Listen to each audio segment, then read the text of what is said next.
Welcome to Brain Health Matters, a show dedicated to helping you improve your health, master your mind, and boost your brain. Brain Health Matters is brought to you by the Musical Brain, Book 3 in the Healthy Brain series. Enjoy the fun and easy practices in this book to improve your memory, sharpen focus, and master your mind with the healing power of music. Available on Amazon everywhere.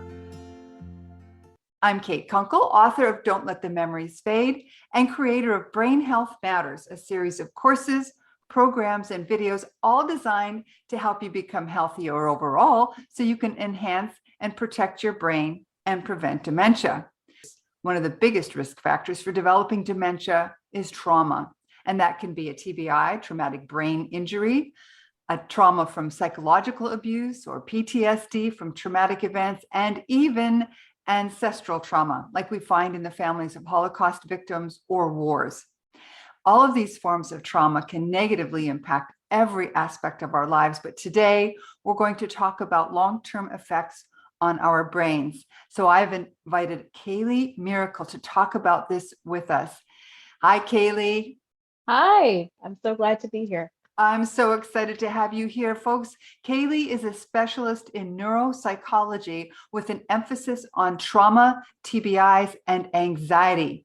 And Keylee is going to help us understand how trauma can affect our lives and our brains. And we'll learn some techniques that she promotes to inspire lasting change and deep self-understanding. I'm so excited to be learning more about this, Keylee. It's interesting that I kind of got into my trauma work, not just from personal and familial experiences, but also from the perspective of memory history. So ancestral trauma is huge in that, and the history of wars is huge in that. What do you think is the biggest thing that holds people back from dealing with trauma?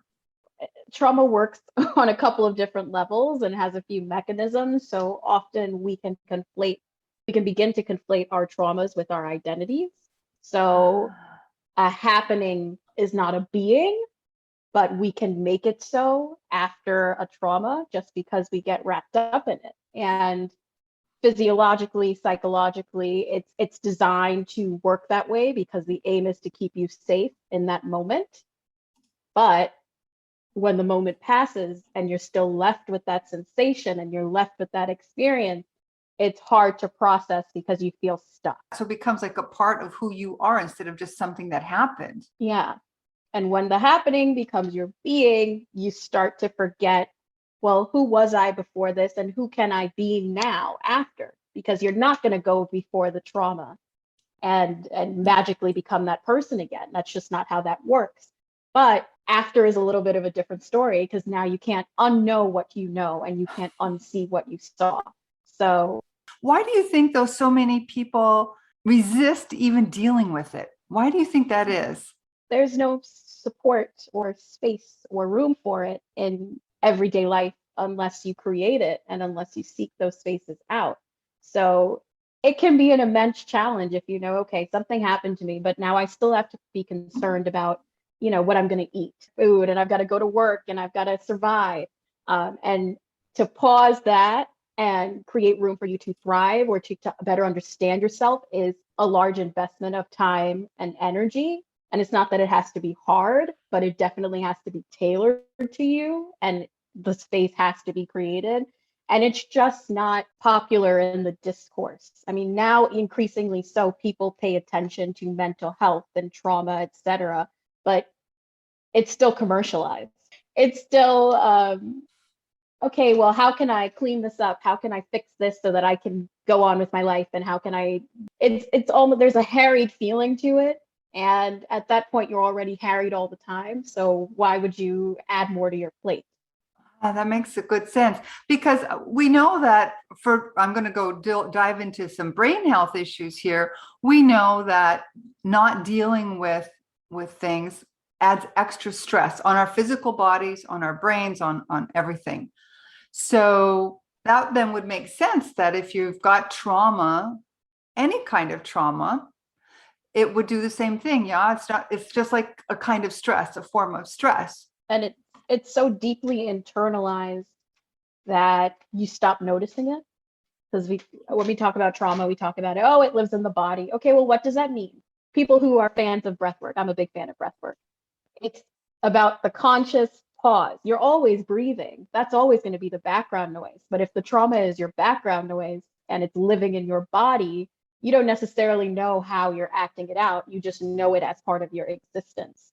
So in terms of staying engaged with your healing, with your processing, it's definitely a conscious choice for something that's working on an unconscious level. So if, say, somebody had, we hear a lot about PTSD, and, I'm actually really concerned about people after this pandemic, so much trauma going on so many levels. As people emerge from this, or while they're in it, how can we use what tools you have? What tools do you have to help people deal with this now? Because I'm really concerned, Keylee. I think that we are going to have a huge population of people who have all kinds of problems. What are you thinking? I agree with that, unfortunately, because again, we're doing the thing where we're harried and we're not stopping to process. Things are just, oh, we're back to normal.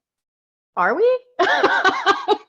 So the lack of processing is going to show up in a couple of different ways. And like with trauma living in the body, one of the things that you want to do is actually get into your body.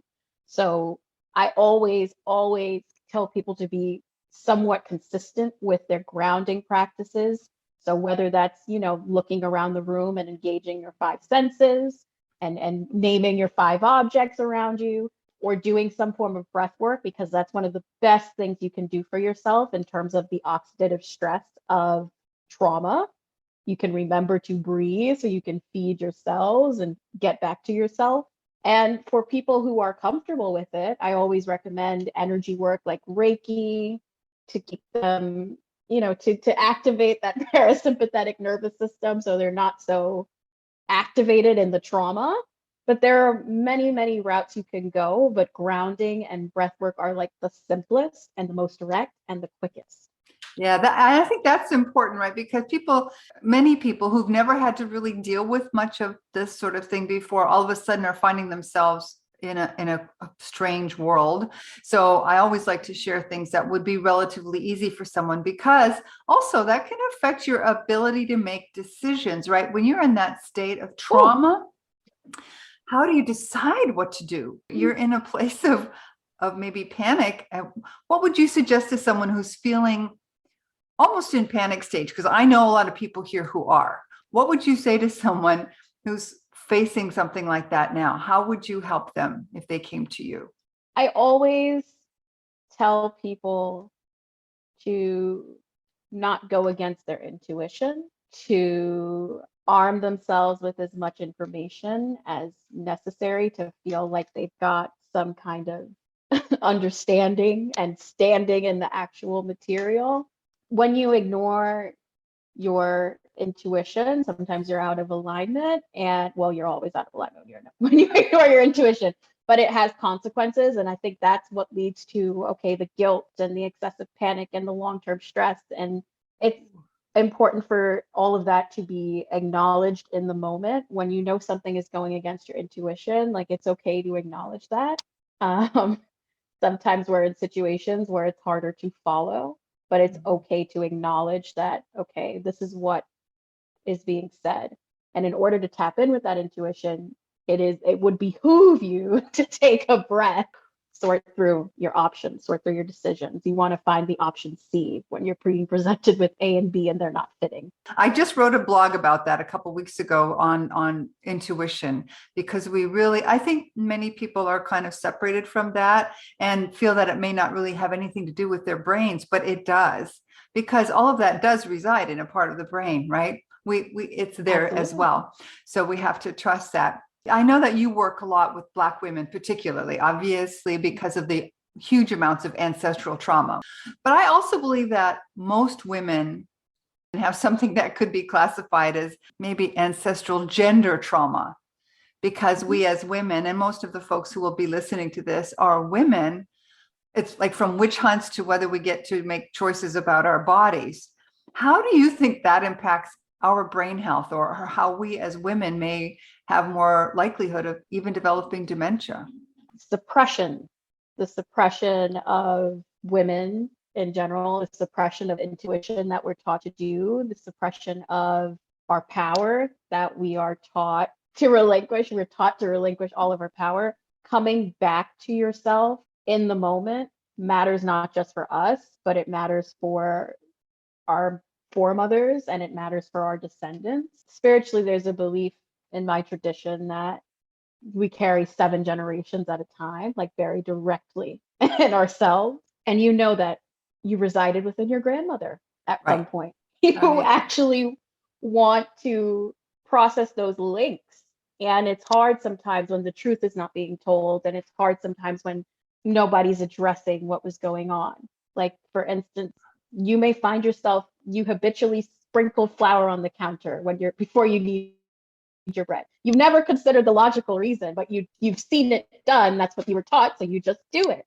So when you're moving through your day, there's a lot of that going on that you're not actually assessing and interrogating.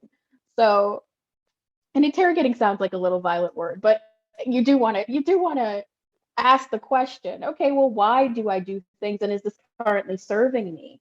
Why did my mother do it this way? What was her context? Is that currently serving her? And will it serve my children? Will it serve the people who come after me for me to do it this way? There are times I overcomplicate a task because I know that's what I was taught to do. But if I really sat there and I thought about it before I wanted to get to the end goal, I would be able to process and find another strategy. So I always really want to emphasize getting back in touch with yourself to find the other strategy. It's the option C again. I love that, because as you were saying that, I was thinking my mom sort of looked at what could possibly go wrong instead of always looking at what was going right.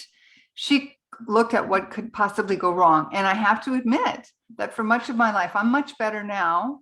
But when I was younger, that was my go-to thing. What could possibly go wrong? And it was almost like by planting that seed, things did go. Stuff went wrong. Yeah. And I wonder, we've got that trauma, that system of beliefs. I wonder if that could also actually make us more predisposed to dementia. So we know that Alzheimer's there's a genetic component, right? It's very small, but it's there. And whether we express it or not depends on epigenetics, on above genetics, what we do with our bodies and how we treat our bodies. But I wonder now if that epigenetics also includes then our reactions to trauma, our reactions to habits, maybe. Maybe that's also part of it that causes women, especially, to be much more susceptible to dementia. Yeah, because that's us throwing our protective factors right out the window.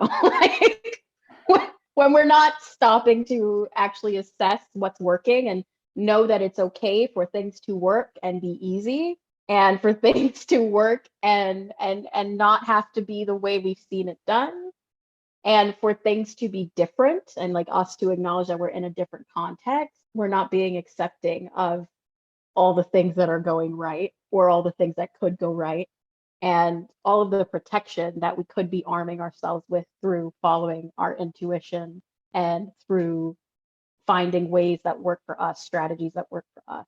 You kind of opened me up to a different way of thinking about this. And I hope that works for everybody who's watching this, because I think we just got a whole new toolbox of things here that we can use to protect our brains. Thank you, Kaylee. That's it's just a new perspective. And I've been doing this work for a long time now. And I never really thought of it that way in terms of trusting intuition, number one, because I'm very much, the body, mind, spirit, but I never really thought about the intuition and holding on to stuff. So I'm sure this is going to be very valuable for many people. And you also have a wonderful gift. Can you tell us a little bit about that for folks who are here watching us? Yeah. So I am so used to talking about it that I say it started as a phrase, option C, before it became that webinar.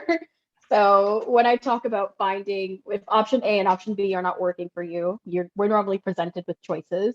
It might be nice for us to find an option C.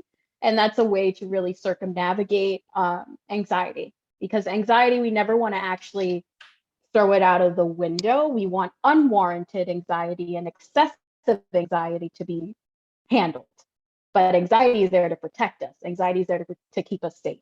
So I did this webinar, Option C, and that is my gift to you. And there are 3 anxiety protocols in there. So actual practices that you can do and learn really quickly and implement them in minutes.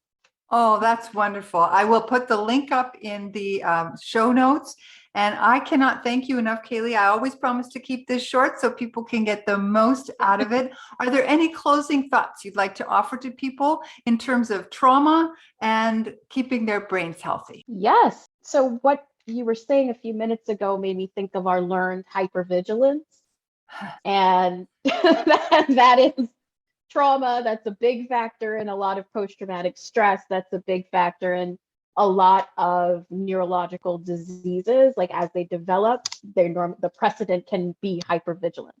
So hypervigilance, you're looking for something to go wrong. You're waiting for something to go wrong. So if you can really get grounded in a moment and set the container of your moment and decide how you want that to function for you, whether that's, okay, this is the moment, all I'm doing right now is breathing. I'm not doing anything else. I'm not thinking about what I need to do. I'm just breathing. And if you give yourself permission to have those containers at various moments in your day, it's very helpful with working on hypervigilance. Awesome. That is a beautiful tip. What's your website, Keylee? It's KeyleeMiracle.com, Keylee, miracle.com. And yes, that is my real name. Well, you're a miracle for us because I think we just need folks like you to help us navigate this strange and wondrous time. Thank you so much, Kate. You're very welcome. Thank you so much for joining us for this episode of Brain Health Matters. Be sure to subscribe with your favorite podcast service so that you can get all the latest episodes when they're released.